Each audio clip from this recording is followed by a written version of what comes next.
இந்த நாடு பார்த்ததுண்டா? தன் வீடு பார்க்காமல் தன் வாழ்வும் பார்க்காமல் இந்த நாட்டுக்காக உழைத்தவரை இந்த நாடு பார்த்ததுண்டா? அனைவருக்கும் வணக்கம். மாபெரும் சபையினிலே நான் பேச வந்துள்ளது ஒரு சரித்திரத்தை பற்றி. ஆம், கிராமங்கள் தோறும் பள்ளிக்கூடத்தை திறந்து வைத்த சரித்திர நாயகனை பற்றி உங்கள் முன் பேச வந்துள்ளேன். ஜூலை 15ஆம் தேதி இன்று கல்வி வளர்ச்சி நாள். மாணவர்கள் மனதில் மறக்க முடியாத நாள்.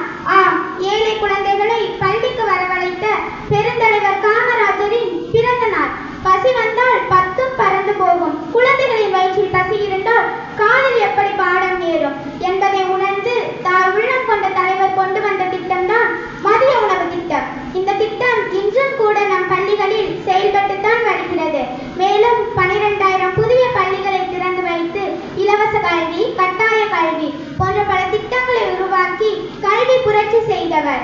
இளம் வயதில் பள்ளியில் படிக்கும் மாணவர்கள் மனதில் ஜாதி மத வேறுபாட்டை விதைக்க கூடாது என்பதை உணர்ந்து இலவச சீருடை திட்டத்தை அறிமுகம் செய்தார். இந்த திட்டம் இன்றும் கூட நம் பள்ளிகளில் செயல்பட்டுத்தான் வருகிறது.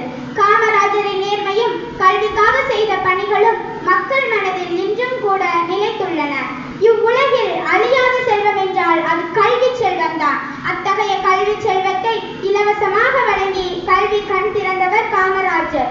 கல்வி தந்த கையால் கலப்பைக்கும் மதிப்பளித்தவர். உழவுக்கும் தொழிலுக்கும் வந்தனை செய்தவர். 1975ஆம் ஆண்டு அக்டோபர் 2ஆம் தேதி காமராஜர் ஐயா அவர்கள் இவ்வுலகில் இருந்து மறைந்தார். இம்மண்ணை விட்டு மறைந்தாலும் மக்கள் மனதில் இன்றும் வாழ்ந்து கொண்டிருக்கிறார்.